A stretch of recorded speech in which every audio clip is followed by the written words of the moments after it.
자, 나리스 TV. 오케이. 나리스 TV. 오늘 나눠볼 얘기는요. 책인데요. 이 책입니다. 최첨단 시스템. 조금만 걸으면은 되는 최첨단 시스템. 코로나 이후의 세계. 제이슨 쉔커라고 적혀 있어요. 한글로. 스펠링은 아직 못 봤고, 제이슨 쉔커.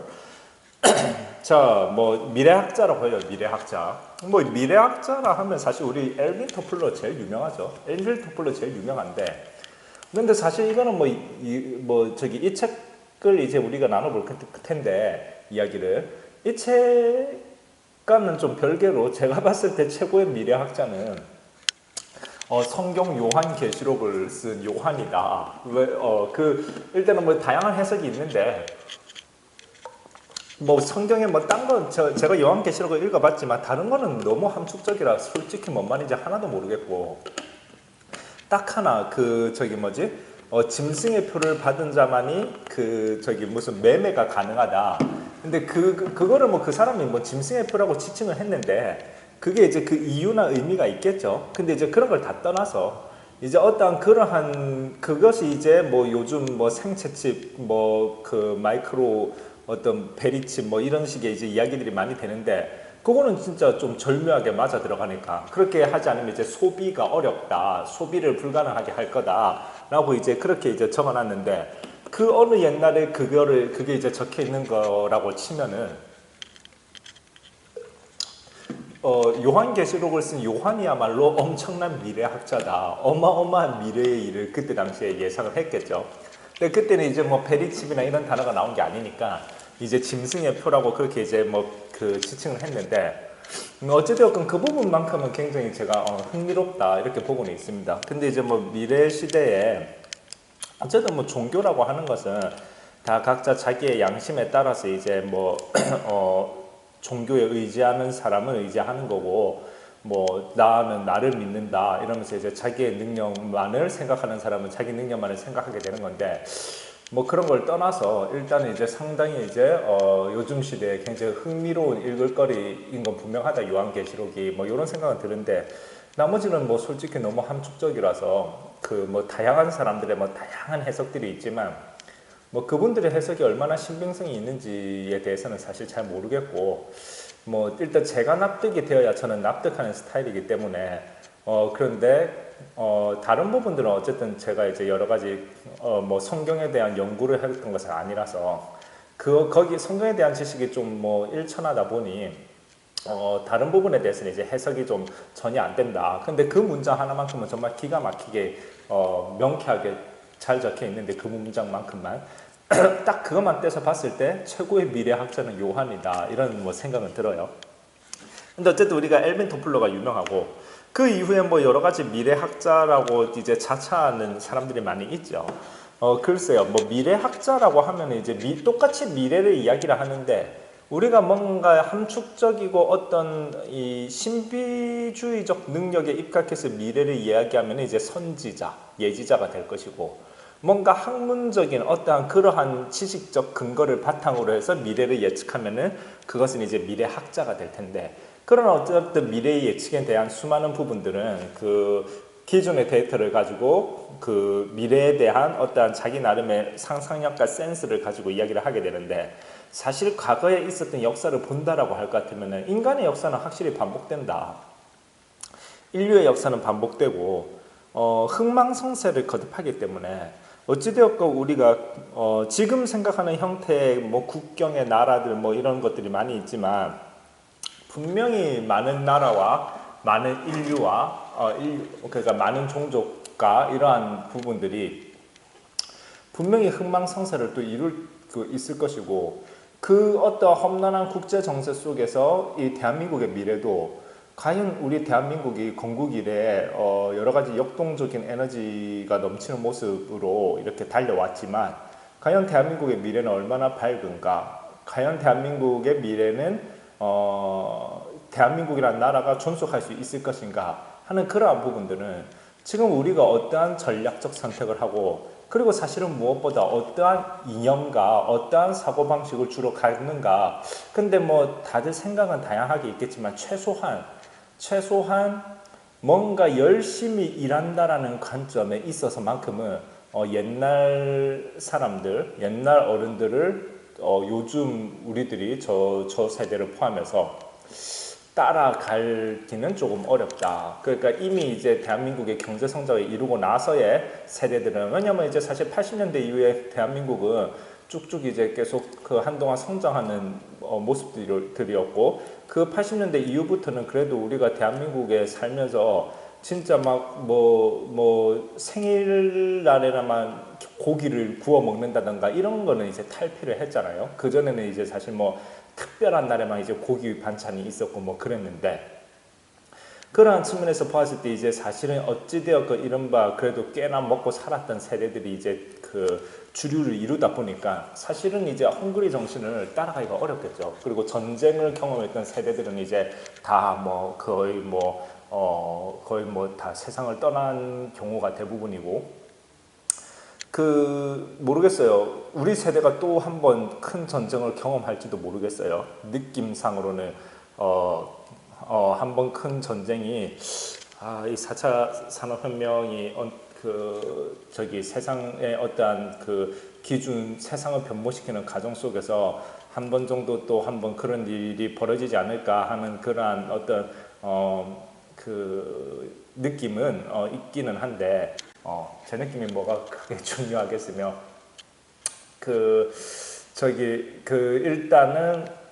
일단은 근데 어찌되었건 포인트는 대한민국이 이제 번영을 하기 위해서 이제 정말로 쉽지 않은 시대가 다가오고 있어요.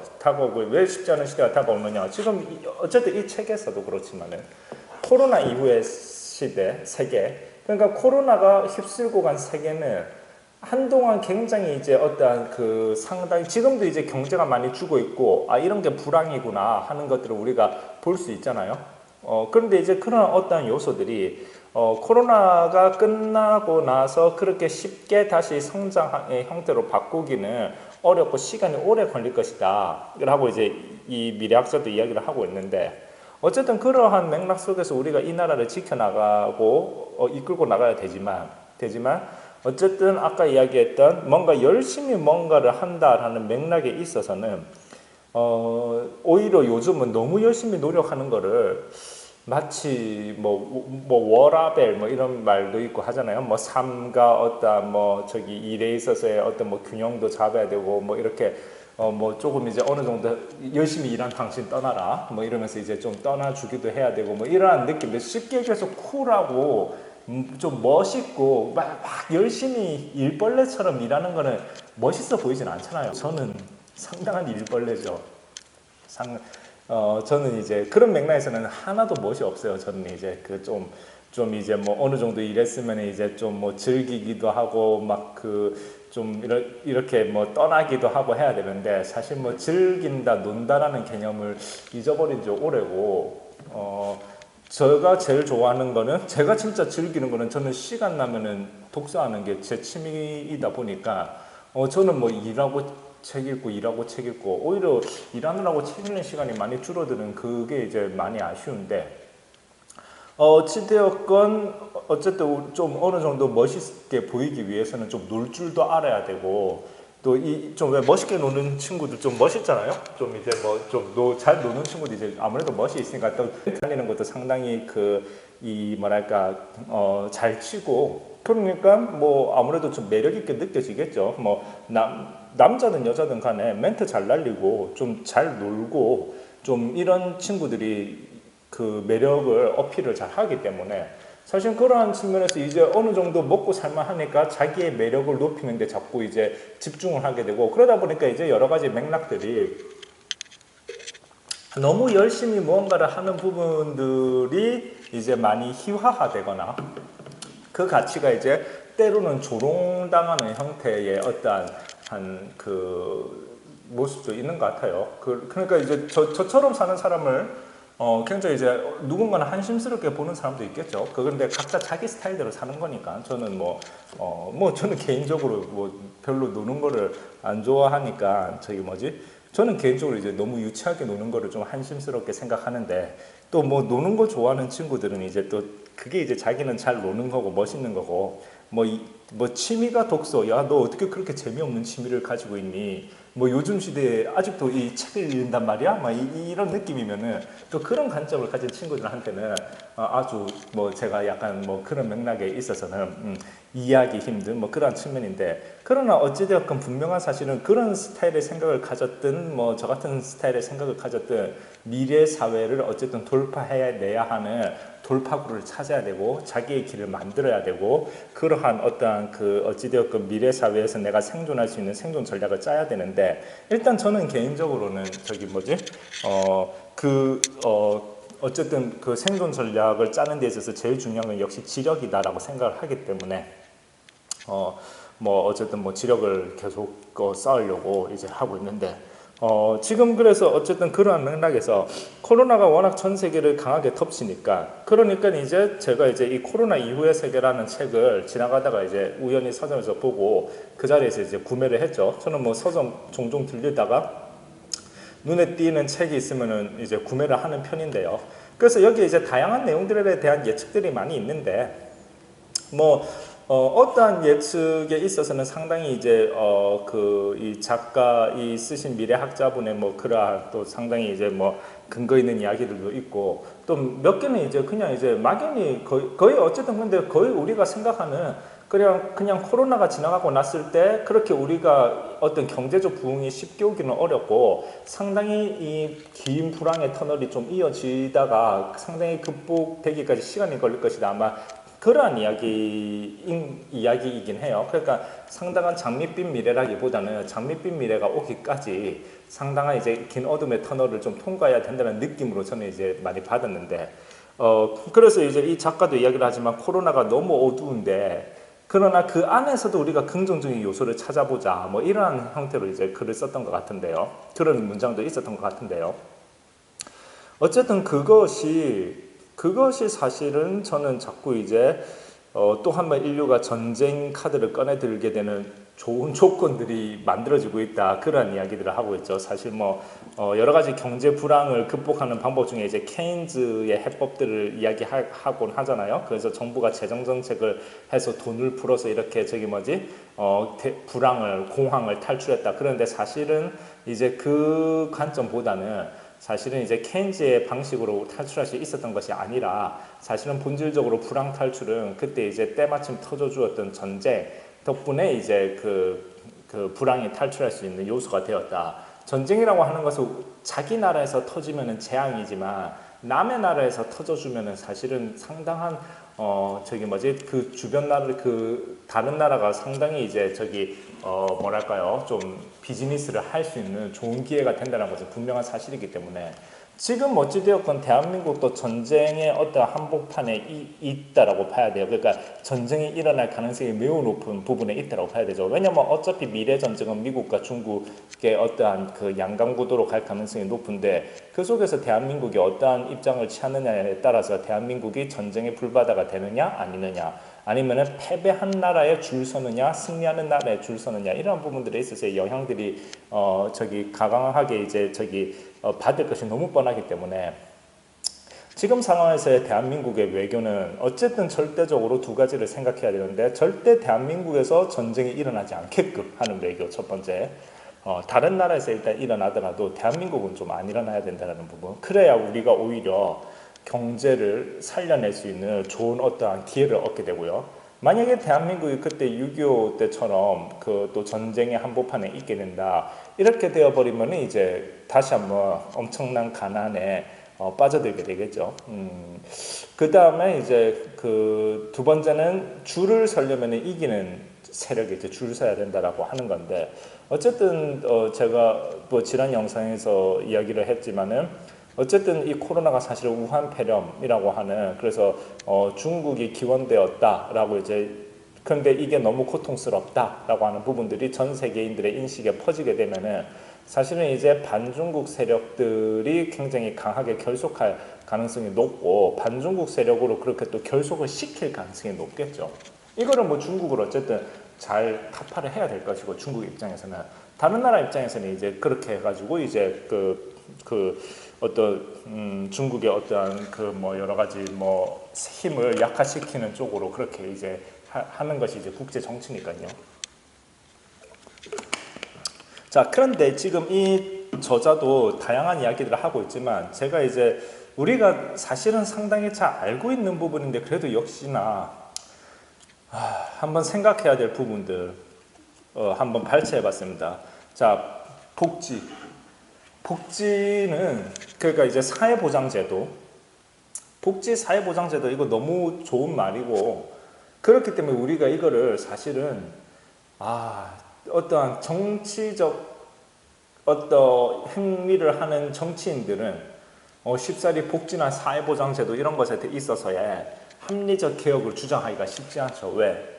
다수 대중에 의해서 정권이 왔다 갔다 하는데 어찌되었건 다수 대중에게 있어서 우리가 복지 혜택에 대해서 뭐 어떻게 생각을 해봐야 된다라고 하는 부분들을 이야기를 했을 때 뭔가 어찌되었건 모두에게 오히려 더 많이 국가가 뭘 해줘야 된다 이렇게 이야기하기는 참 쉽지만 그 반대에 어떤 개혁이 필요하다라고 할 것 같으면은 마치 나의 권리가 사라지는 것 같고 이른바 내 밥그릇이 사라지는 것 같기 때문에 정치인 누구도 쉽사리 건들 수 없고 또 그걸 건든 정치인은 거의 여지없이 이제 대중의 외면을 받아버리고 그러니까 이제 이 복지라고 하는 부분, 사회보장제도라고 하는 부분들이 정말로 이제 점점 사실은 보이지 않게 우리 어깨에 부채라고 하는 혹은 세금이라고 하는 명목으로 계속 쌓여 올라가게 될 텐데요. 그러나 막상 선거 때가 되면은 우리들은 어떠한 그 사회보장제도에 대한 개혁을 이야기하는 사람을 굉장히 공격하기가 쉽죠. 상대방 정치인이 굉장히 마치 너는 왜 어려운 사람의 어떠한 사정을 모르냐. 근데 사실은 우리가 보편적 복지, 선별적 복지 이런 얘기도 많이 했지만 사실 어려운 사람의 사정을 생각할 것 같으면 선별적 복지가 맞거든요. 이렇게 선별해서 어려운 사람에게 더 많이 나눠주는 거. 우리가 십시일반 모아가지고 5사람이 한 숟가락씩 모아서 실컷 다섯 숟가락의 밥을 만들어 놨는데 그 5숟가락으로 만든 한 공기를 어려운 사람한테 다 줘야 되는데 그거를 다시 어려운 사람 데리고 와서 그 5사람이 한 숟가락씩 모아서 만든 한 공기를 나누기 6 해가지고 그 6사람이 가난한 사람까지 한 명까지 합쳐서 6사람이 이제 다시 나눠 먹기를 한다면은 그러면 이 사람은 내가 준 한 숟가락의 밥도 채 못 먹는 게 되잖아요. 이 사람만 선별해서 다 줬으면 다섯 숟가락, 그래서 완성된 한 공기의 밥을 다 먹을 수가 있는데 그런 맥락으로 모아놓고서는 자, 나눌 때는 보편적으로 나눕시다 해서 6으로 나눠버리니까 그러면 내가 원래 주려고 했던 한 숟가락조차도 제대로 못 먹는 게 되어버리기 때문에 그러나 사실은 이제 어떠한 정치적 하드로 올라와 버리게 되면은 무슨 어떠한 여기에서 선별이라는 단어가 굉장히 이제 뭔가 차갑게 느껴지는 이러한 맥락들 때문에 그렇기 때문에 사실은 국가도 늙어가고 조직도 늙어가고 결국 감당할 수 없는 상황이 오면은 이제 무너졌다가 또 새로운 것이 탄생하고 뭐 이렇게 되는 거겠죠. 대한민국이 과연 무너질 때인지 아닌지 그거는 이제 우리가 더 지내봐야 알겠지만 그러나 이제 분명한 사실은 지금 뭐 대한민국뿐만 아니라 근데 전 세계도 이제 이제 그렇게 되겠지만은 어쨌든 현재 대한민국은 상당히 이제 늙어가고 있는 나라가 의외로 너무 늙어버려서 기력이 빠지는 그러한 어떤 위기적 상황도 분명히 우리는 무시할 수 없다. 일단은 우리가 좀 삶을 좀 쿨하게 살아야지 하는 부분들 때문에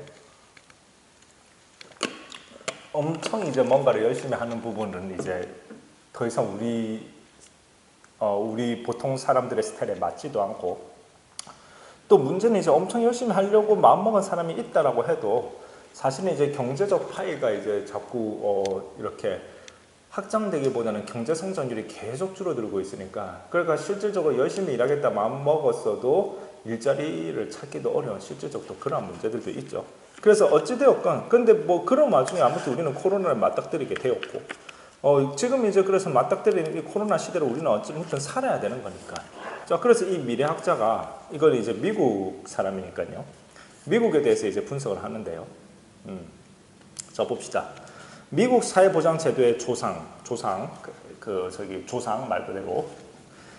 자, 복지 지원 혜택은 태생적인 문제를 안고 있다. 미국의 사회보장국 웹사이트는 사회보장제도의 조상으로 독일의 정치가 오토 폰 비스마르크를 내세우고 있다. 비스마르크는 독일의 유명한 정치가였죠. 심지어 해당 웹사이트에 비스마르크의 초상화가 걸려있다.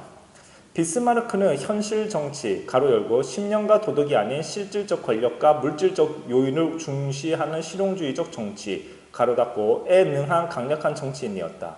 비스마르크에게 복지 지원 혜택은 편리하고 신속한 도구였다. 하지만 더 이상은 아니다. 복지 지원 혜택은 늘어난 부채 수준과 더불어 미국 경제를 올가매고 있다. 개혁 없이는 대량 실업으로 이어질지 모른다. 그러니까 우리나라뿐만 아니라 미국도 이렇다는 것이죠. 자, 그러니까 우리나라 이렇고 미국 이렇고, 그러니까 사실은 뭐 복지 혜택을 지금 주고 있는 전 세계가 비슷한 양상이겠죠. 왜 그 나라들도 다 정치가 그렇게 흘러갈 테니까요. 그러니까 이제 이거를 잘 이제 조율을 해내는 나라는 생존하는 거고, 그렇지 않은 나라는 흔들흔들 하다가 이제 무너지게 될 텐데, 지금 거기에서 우리가 잘 조율을 하는 와중에서 코로나라는 것도 만났고 4차 산업혁명이라고 하는 어떠한 변화, 그래서 새로운 개념의 어떠한 변화, 새로운 개념의 어떠한 패러다임, 삶의 패러다임, 그런 것들이 재정립되는 그러한 순간에 우리가 지금 있다는 것이죠. 솔직히 말씀드려서 지금까지 우리를 인도해 주었던 지도나 나침반은 우리의 지금부터의 항해에 큰 도움은 되지 않을 수 있다.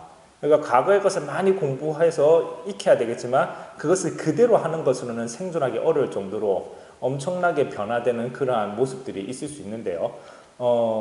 이 시기를 아무튼 잘 지나가면 새로운 풍요의 시대가 찾아올지 모르지만 이 시기를 지나가는 과정 속에서 살아가는 우리들은 아무튼 쉽지 않은 순간들을 계속해서 우리는 극복해내야 될 것이다 라는 부분들은 이제 제가 덧붙일 생각이라는 거. 자, 그 다음에 비스마르크의 복지 시스템은 지속 가능한 시스템이었다. 70세 이상 고령 노동자에게 연금을 보장했지만 당시 1880년대 말 독일의 평균 수명은 40세에 불과했다. 그렇죠? 근데 지금은 수명이 엄청 길어졌잖아요, 전 세계가.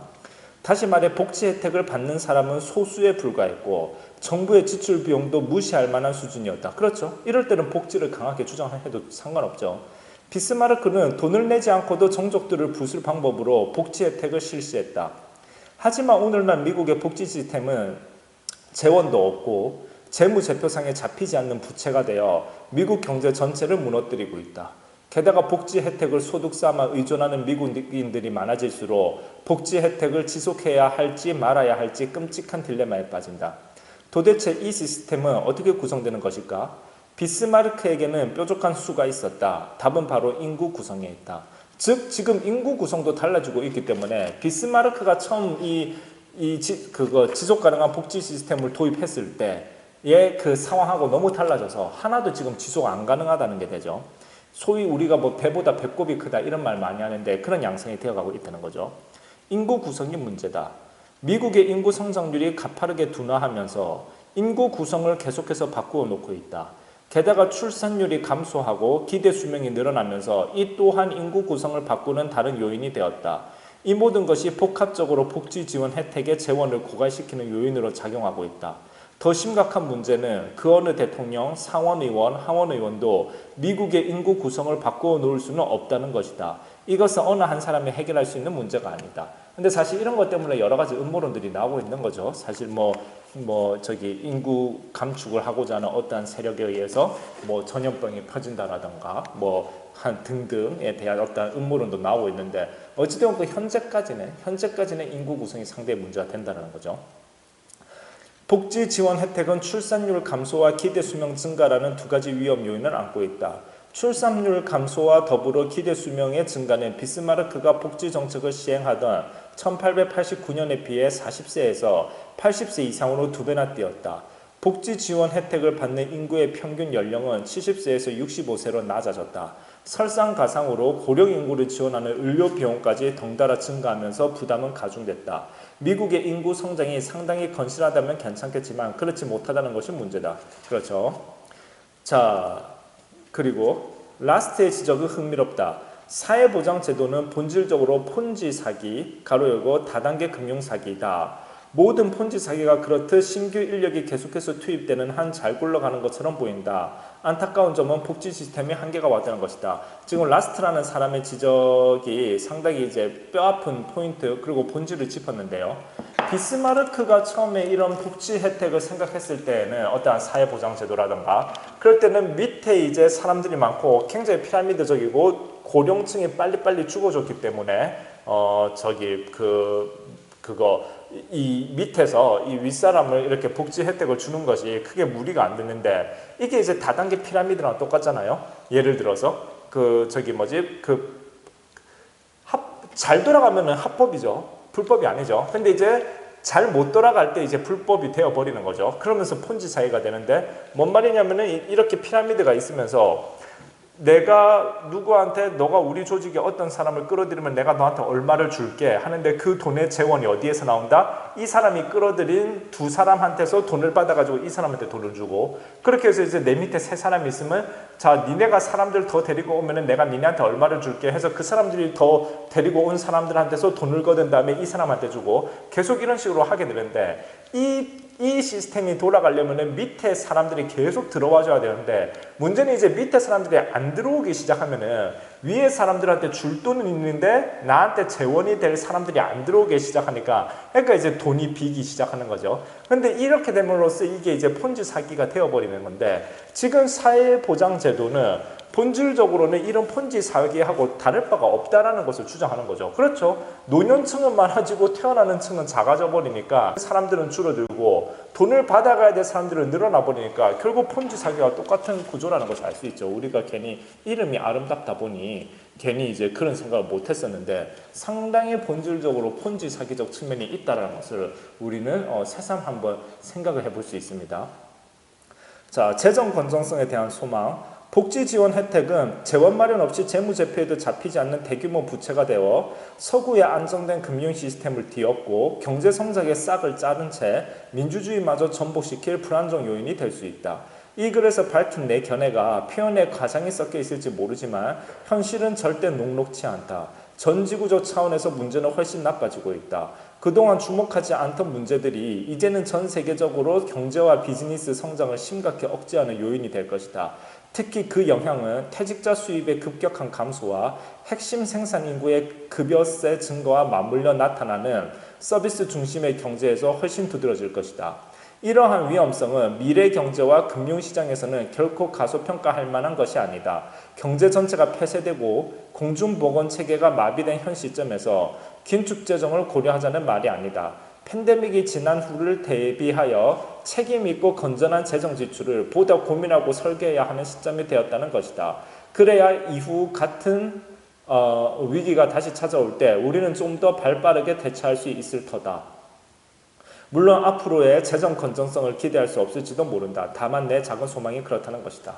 자, 그러니까 안 그래도 그런데 지금 문제는 팬데믹, 이 코로나가 찾아오니까 정부가 계속 재정정책을 쓰죠. 우리도 재난지원금 주고 막 그러잖아요. 그러나 그거 그냥 돈을 찍어낼 수 없잖아요. 결국 재무제표에 기록이 되고 부채로 기록이 될 텐데 그거 하나하나가 빚덩이가 되는데 문제는 지금은 코로나가 너무 커 보이니까 우선은 그렇게라도 살아야 된다라고 하지만 이게 이제 살 수 있는 방법이 되어준다면 참 고마운데 결국 이것이 지금 죽을 시간 약간 늦춰가지고 늦추는 거에 지나지 않아서 결국 우리가 길게 갔을 때도 결국에는 죽을 수밖에 없다라는 결론에 도달한다라고 할 것 같으면은 지금 이거는 상당히 애처로운 몸부림. 우리가 왜 벌레 애매하게 죽이면은 벌레가 막 어떻게든 앞으로 기어가잖아요. 결국 뭐 죽을 거는 뻔한데. 근데 그러한 어떤 그 다친 벌레의 어떤 양상을 보일 수도 있다라는 부분들. 이제 그러지 않기 위해서 우리가 머리를 잘 써야죠. 근데 우리가 냉철하지 못하다라고 할 것 같으면은 대한민국은 다친 벌레와 다름없어서 이제 지금 죽을 거 나중에 이제 죽는 걸로 약간 죽음의 시간을 연장시켰을 뿐이지 본질적 해결책이 안 될 수도 있기 때문에 그러나 하기 나름이죠. 하기 나름. 그렇기 때문에 우리가 이 부분을 잘 판단을 해서 어떤 뭐랄까요? 아무튼 시대가 점점 어려워질수록 냉철함과 냉정한 판단 이러한 부분들만이 우리의 생존을 도모할 수 있다라는 그러한 생각들을 해봤습니다. 어찌됐건 뭐 코로나 이후의 세계, 결국 코로나는 지나갈 것이고 그 이후의 세계를 우리는 맞이하게 될 텐데 우리가 어떤 모습으로 맞이하게 되느냐, 또 대한민국은 어떠한 위상으로서 그 코로나 이후의 시대에 이 나라가 이제 그 국제 정치 속에서 살아가고 있느냐, 국제정치의 큰 바다 속에서 어떠한 모습으로 항해를 할 것인가 하는 부분들을 우리가 코로나의 습격을 당한 이 순간 속에서도 냉철한 판단, 미래를 생각하는 판단, 그러한 판단을 통해서 포석을 만들어 나가야, 그래야 분명히 우리의 어떠한 생존이 보장된다라고 하는 부분들. 그렇지 않다라고 할 것 같으면 사실은 뭐 복지 정책 남발하다가 이제 뭐 그 무너져 버린 나라들, 남미라든가 뭐 아르헨티나라든가, 물론 뭐 여기에 또 다양한 뭐 반론이 있고 뭐 얘기들이 많이 있는데 뭐 그 생각하기 나름이죠. 네, 감사합니다.